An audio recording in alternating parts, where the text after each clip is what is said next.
Good morning, class. Today we are going to continue with our chapter that was weather and climate. Up till now, we have seen that weather depends on four factors. What are they? They are temperature, wind, rain, and humidity. So, these are the four factors on which weather depends.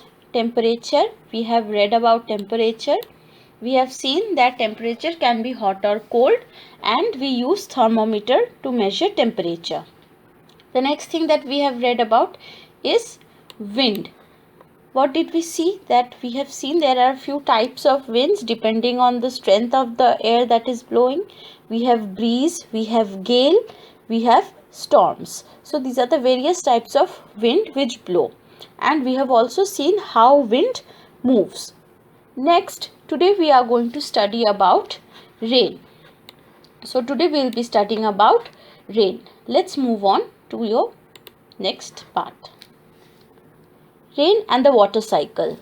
You may know that water changes to water vapor on heating and water vapor changes to water on cooling.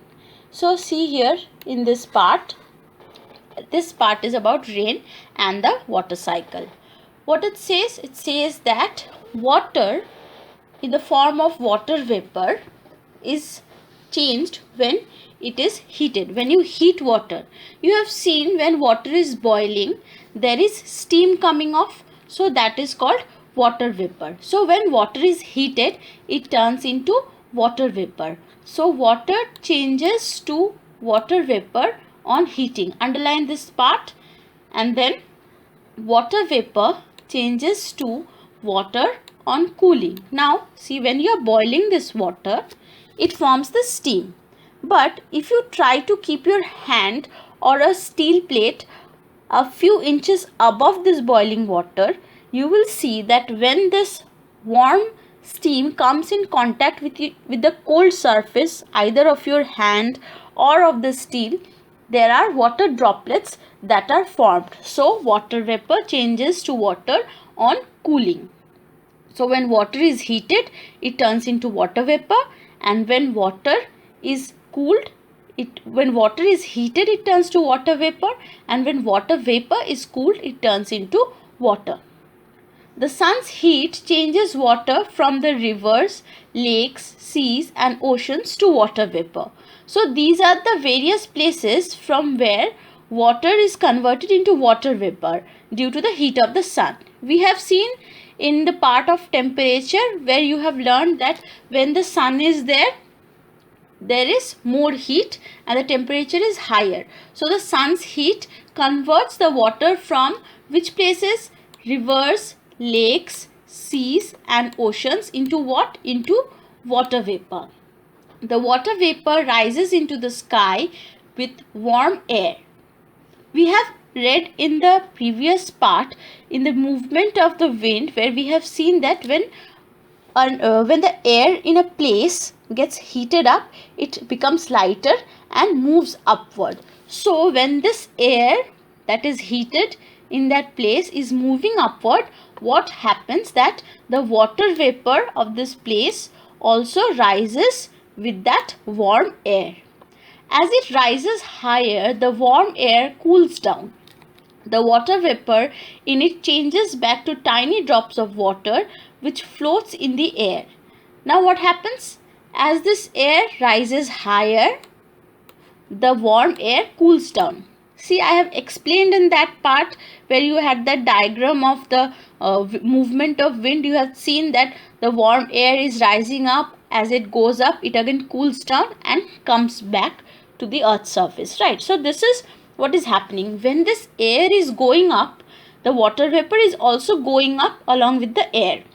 And as it reaches the sky, what happens? Slowly this water vapor that goes up, it cools down.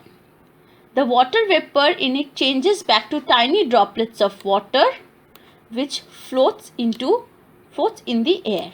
Now what happens? As this water vapor that is present in the air starts to cool down, then it changes into tiny drops of water. See, when I was talking about the experiment with the water vapor, that is the steam, I had told you that if you put a steel plate on the water vapor, you will see tiny droplets are formed. Similarly, when this water vapor goes to the sky and it cools down, it again forms small droplets of water which float in the air. Clouds are made up of large number of these floating drops of water. So you see the clouds we see in the sky, what are they made of? They are made of large number of these floating drops of water. So basically clouds are drops of floating water. So this part, I hope this is clear what it says. First it says that the heat of the sun changes water into water vapor, which along with the warm air rises above, and as it goes up in the sky, it cools down to form tiny droplets of water which float in the air and slowly collect together to form clouds. So if you are asked what are clouds made of or how are clouds formed, you are going to talk about this part. Now let's continue to the next part. Several water drops may join together to form bigger drops. Now what happens that these small drops, they can join together to form bigger drops. These are too heavy to float, so they fall down to the earth as rain. Now these small droplets which were previously floating in the water, what happened? Now they can join together to form bigger drops. And these bigger drops, when they are very big, they cannot hold up because they become too heavy to float. So what happened? They fall to the ground as rain. So now you see what is rain. These water droplets which are converted from water vapor, when they become very heavy by joining together, they form big droplets which are too heavy to float in the water and too heavy to float in the air, and they come down as rain. Some of the rain water that falls on the earth seeps into the ground. Now what happens? You see, when it rains, does all the water collect on the ground? It doesn't. Okay. Some of the water also seeps into the ground. That means it passes in through tiny pores in the ground. Okay, there are small holes in the ground, and this water, some of it passes through it. The rest of it goes back to the lakes, rivers, seas and oceans. So what happens? Some of it seeps into the ground, while some of it goes back to the lakes, rivers, seas and oceans. So water keeps moving from the earth's surface to the atmosphere and back. This is called water cycle. So again you see that this water that comes back to the earth, it again heats up and the process is repeated. So what happens? Water keeps moving from the earth's surface to the atmosphere and back. And what is this known as? This is known as water cycle. So this whole part is description of what is water cycle. So this is a written description. I am going to show you a picture now. In the picture you can understand better. So this part has the definition as the description and the picture along with it. So in this part you see, first of all, what is said that water changes to water vapor on heating. So you see this picture.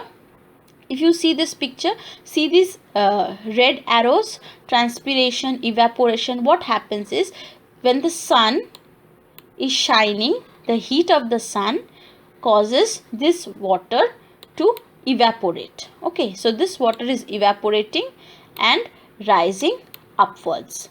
As it goes up, what happens? It goes through the process of condensation. What is condensation? See this part where it says that water vapor changes to water on cooling. This part is condensation. Now slowly you see what happens. Clouds are formed. And then you see that what happens? It says that when these droplets they collect together to form clouds. Clouds are made up of large number of these floating drops of water.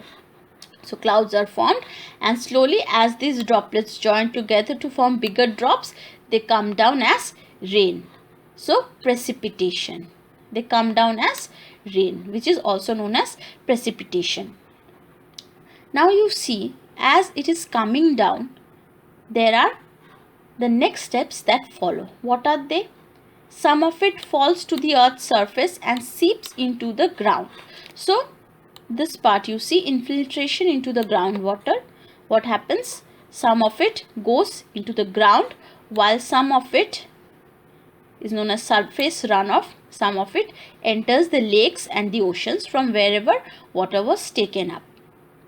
So this is how the water cycle continues. See why it is a cycle? Because this water is getting evaporated, it is rising up, then the process of condensation happens, clouds are formed, then by precipitation the water comes down to the surface of the earth and enters the lakes and rivers again, which is evaporated by the heat, and then the same process continues in a cyclic manner.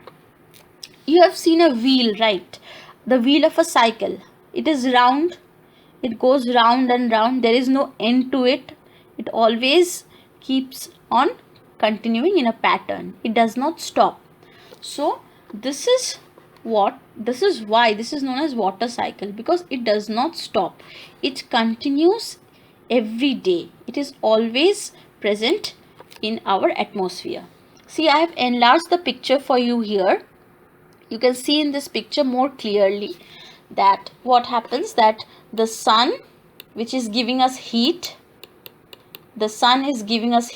and this heat which is being given by the sun causes evaporation, transpiration, and these are the activities that occur due to heat, and this forms water vapor. Okay, this forms water vapor which rises up, and as it rises up, it slowly cools. Okay, it slowly cools down and slowly forms clouds, and then as these droplets, they become very heavy, they come down as rain or precipitation, various forms which we will be reading again in the next part. So after this, it comes down and again gets mixed with the water that is of the lake, the ocean, the rivers, the ponds, and some of it also enters the ground. Some of it mixes with the lakes and rivers, and some of it enters the ground. Okay, so again what happens as it enters the ground? You know, plants have their roots inside the ground. So what happens, that the plants, their roots are taking up the water. That means, you see, this water which came down from the sky, entered the ground, came to the plants, and again from the plants, as the plants received heat, there again the vapors are rising up from the plants also. So this whole process is known as water cycle. It's a cyclic manner, and it's a complete process that keeps on continuing round and round. It does not stop. This is a picture of the water cycle that is given in your book. The picture in your book is clearer. You can see it. See, there are steps that are written here. In the steps, the first step is water changes to water vapor and rises upwards. So you see, you have the picture of a sea or an ocean here. Okay, ocean or sea here. You have the picture of ocean or sea here, and here you see that this arrow shows water changes to water vapor and rises upwards. Then after rising upwards, what happens? It slowly cools down, and what does it form? It forms clouds, right? After the formation of the clouds, what did we see? We saw that these droplets get heavier slowly, and what happens? Then happens the third step, which is the rain. And then the rain again, what happens? Seeps into the ground, and the rest flows to water bodies. So some of the water that comes as rain enters underground, and some of it again goes back to the rivers or the ponds or the river or the oceans or the seas. Okay, so this is the complete water cycle. I will stop here today, and we will continue with the next